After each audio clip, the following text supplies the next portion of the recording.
কথা তার পাচক মশাইকে তার পরিচয় লুকানোর আসল কারণ বলে দিলে তখন এবি কথাকে ক্ষমা করে দিয়ে তাকে জড়িয়ে ধরে। এমনটাই দেখতে চলেছেন কথা ধারাবাহিকে। কথা এবির থেকে তার পরিচয়টা লুকিয়েছে এটা নিয়ে এবি খুব কষ্ট পেতে থাকে।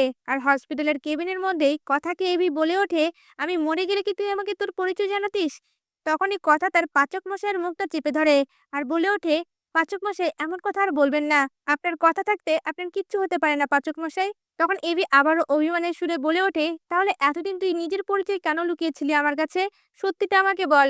এই কথা শুনে কথা মনে মনে বলতে থাকে, এখন যদি পাচক মশাইকে এই সকল কথা বলে দিই তাহলে তো আমি আসল শত্রুকে ধরতেই পারবো না। কিন্তু আমি পাচক মশাইয়ের কাছে আর কোনো কথাই লুকাতে চাই না। এদিকে এবি তখন অভিমান করে বলে ওঠে, বুঝতে পেরেছি তুই আমাকে বলতে চাচ্ছিস না। ঠিক আছে, আর তোকে কোনো কথাই জিজ্ঞাসা করব না। কথা এবির অভিমান বুঝতে পেরে সাথে সাথেই বলে ওঠে, পাচক মশাই আপনাকে বাঁচানোর জন্যই আমার নিজের পরিচয় আমাকে লুকাতে হয়েছে। কিন্তু তারপরেও দেখেন এই শেষ রক্ষাটা হলো না। আপনার উপরে অ্যাটাকটা হলোই। এই কথা শুনে ইবি চমকে ওঠে। এদিকে হসপিটালের কেবিনের দরজায় দাঁড়িয়ে গুহ পরিবারের সকলেই সকল কথা শুনে ফেলে। আর সবাই জানতে পেরে যায় বুলি আসলে কথা। এদিকে কথা তার পাচক মশাইকে সকল ঘটনা বলতে থাকে। কথা এবিকে বলে ওঠে, যখন বোম ব্লাস্ট হয় তখন আমি সেখান থেকে ছিটকে গিয়ে পাশে থাকা একটা জলাশয়ের মধ্যে পড়ি। আর সেখান থেকে কিছু গ্রামের লোকেরা আমাকে উদ্ধার করে তারা ট্রিটমেন্ট চালায়।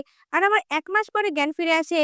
জ্ঞান ফেরা মাত্রই আমি আপনার কাছে ছুটে আসছিলাম। আর তখনই বাবাকে একজন মহিলার সাথে জঙ্গলের ভাঙা বাড়ির দিকে যেতে দেখি। আর সেখানে গিয়ে আমি যে কথাগুলো শুনি, সে কথাগুলো শোনার পরে আপনাকে বাঁচানোর জন্য আমার পরিচয় লুকিয়ে এই গুহ পরিবারে ঢুকতে হয়। প্লিজ পাচক মশাই আপনি আমাকে ক্ষমা করে দিন। এই বলেই কথা কান্না করতে থাকে। তখনই এবি কথার গালে হাত দেয়। আর সাথে সাথে কথা তার পাচক মশাইকে জড়িয়ে ধরে।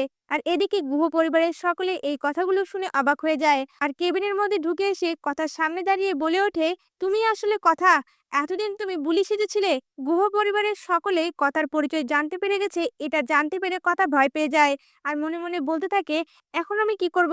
সকলের সামনে আমার পরিচয় চলে এলো। কিন্তু এখন তো আমার পরিচয় সকলের সামনে এলে চলবে না। আমাকে আসল অপরাধীকে ধরতেই হবে। এই কথাগুলো ভেবে এক দৃষ্টিতে গুহ পরিবারের সকলের দিকে তাকিয়ে থাকে।